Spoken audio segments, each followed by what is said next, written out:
market. So my client has a buddy in Colombia who owns 11 apartments, all in the same building. He bought them for like 70K each, put 30K into renovation, so 100K total.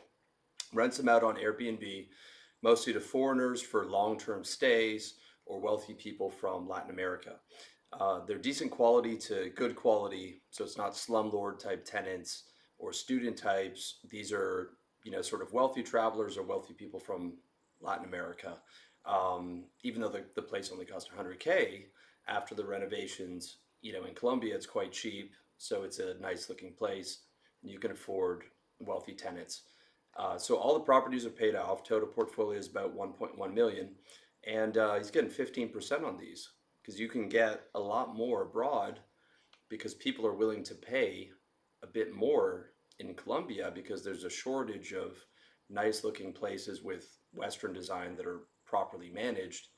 And, these people have, good incomes, right? Because they're a lot of the time getting paid in US dollars.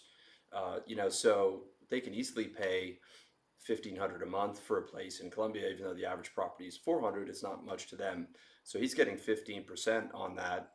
So, that's about 150 grand a year, right?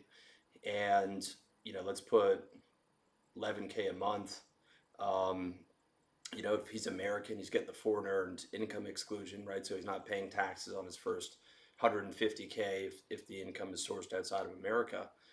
So he's getting 10K a month in Colombia to own these properties, and he's got a property manager, so that's pretty passive, right?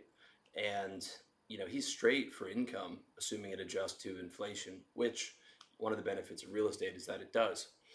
So another brother of mine that's in the RLD Brotherhood, revolutionarylifestylezone.com/brotherhood, runs an Airbnb company in Thailand, and he can get 15% on high quality townhomes on the beach in Phuket, which is the beach island in Thailand where a lot of people go on vacation, both Thais and foreigners, renting to wealthy vacationers on Airbnb. So the rent on that might be 3,000 or 4,000 or something a month, but that's easy for a wealthy Thai person or an American who's there for 2 or 3 months with his family.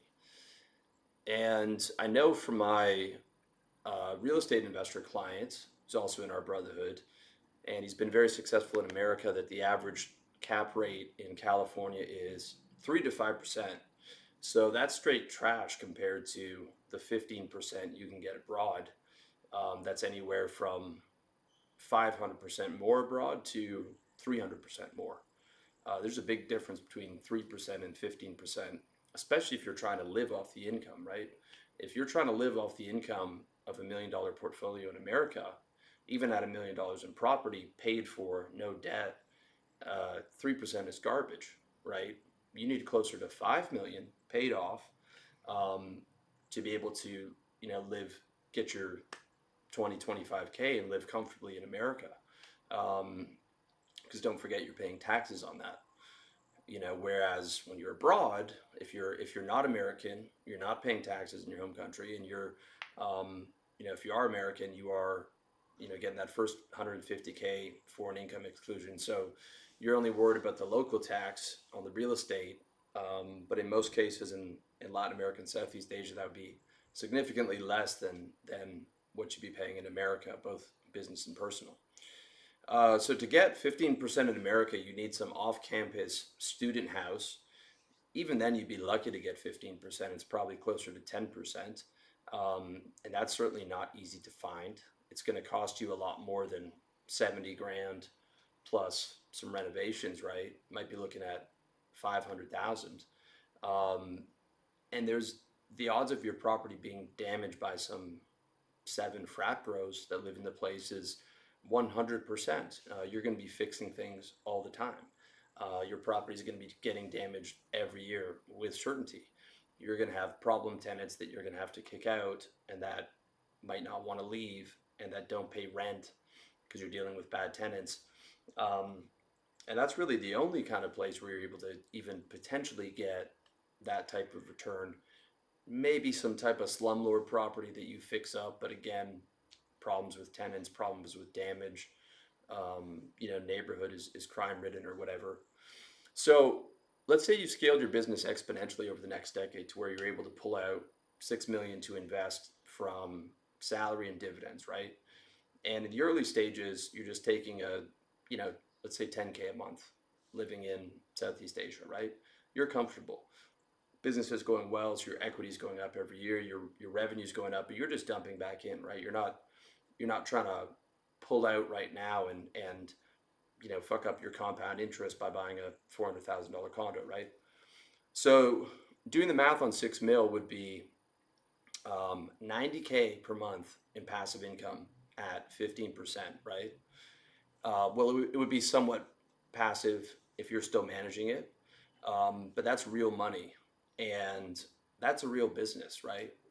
Again, if you go back to my article from about 8 years ago, where I tell you not to buy a home on a mortgage, still agree with that, and I tell you not to rent, not to go into the property rental business, still primarily agree with that until you're at a certain level of wealth and you want both wealth protection and passive income, right? At $5 million, if you have to play with, now it starts to make sense, right? Because you want to diversify out of your business for psychological protection, right? Not have everything in your business. Otherwise, I would tell you just keep investing in your business forever or into new businesses because they beat all investments combined, right? But if you're looking for some solidification, right, and you've got some equity, some Bitcoin, some gold, and it doesn't feel solid enough, and you also know that, you know, you're not getting dividends from that. You can't live on that. You've got to sell it to be able to live. And then if you're selling it, it negates a lot of the purposes because you can't just buy gold or equities and expect to sell a lot of it in 2 years' time because you might be down. You don't know where the market's going to go. If you're looking to invest in those things, it's more like you're making a long-term play and you're going to be holding it for at least a decade or 15 years to know that based on historical trends you're going to come out up front, but you can't just expect to be able to sell half of it in 3 years' time because you need the money. The only asset you can really do that on is real estate, and if it's 3%, it's not even really worth that much outside of, okay, there are these physical bank accounts that keep pace with inflation and can't be stolen. But at the 3-4 million dollar level or whatever it is, even 2-3 million if your business is going well, all of a sudden you have a real estate rental business that does 15%, and 15% margins in businesses is average, right? That's what the average business does.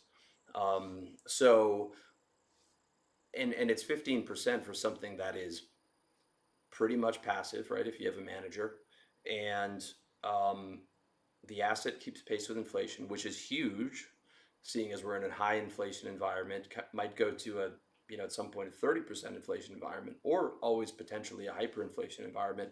And real estate rentals will keep pace with hyperinflation. I've researched that. It might lose, you might lose 30% of the value, but the 70% you maintain keeps pace with hyperinflation, where your business might not.